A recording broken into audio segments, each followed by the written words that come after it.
ഇന്ന് ആര്യക്കുട്ടനും എനിക്കും വേണ്ടി കുറച്ച് ഡ്രസ്സൊക്കെ എടുക്കാനായിട്ട് ഇറങ്ങിയതാണ്. ആദ്യം പോയത് ട്രെൻഡ്സിലേക്കാണ്. ഇവിടെ ആകുമ്പോൾ ആര്യക്കുട്ടന് കുറച്ച് ടീഷർട്ടൊക്കെ ഈ ഒരു 200 രൂപയിലൊക്കെ കിട്ടും. അങ്ങനെ അതും പ്രതീക്ഷിച്ചാണ് അവിടെ ചെന്ന് കയറിയത്. അവിടെ ചെന്ന് കയറി ടീഷർട്ട് തപ്പാൻ നോക്കി. പക്ഷേ സൈസിനുള്ളതൊന്നും ഭാഗ്യത്തിന് കിട്ടിയില്ല. പിന്നെ ഷർട്ട് നോക്കി. ഷർട്ട് താങ്ങില്ല, അത്യാവശ്യം നല്ല റേറ്റുണ്ട്. അത് വേണ്ടാന്ന് വെച്ചു.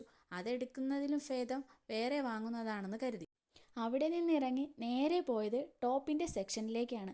വില കുറവുള്ളത് ഉണ്ടോ എന്ന് നോക്കിപ്പോയതാണ്. പക്ഷേ അവിടെ ഉള്ളതെല്ലാം വിലയുള്ളതാണ്. അത് നോക്കിയിട്ട് പയ്യെ അവിടെ തന്നെ തിരിച്ചു വെച്ചു. അവിടെ നിന്ന് നേരെ മാക്സിലേക്ക് പോകാനായി പോയി. അവിടെ ചെന്നപ്പോൾ ആരൂട്ടന് ലിഫ്റ്റിൽ കയറണം. അവിടെ ലിഫ്റ്റ് കാത്തു നിൽക്കുന്ന സമയം കൊണ്ട് നമുക്ക് സ്റ്റെപ്പ് കയറാമെന്ന് പറഞ്ഞു. അവൻ അത് കേൾക്കാൻ തയ്യാറായില്ല. ഇത്തിരി ബഹളമായി. അങ്ങനെ അവനെയും കൊണ്ട് കയറി. അവന് കുറച്ച് ഡ്രസ്സൊക്കെ അവിടെ നിന്ന് കിട്ടി. അതും കൊണ്ട് നേരെ വീട്ടിലേക്ക്.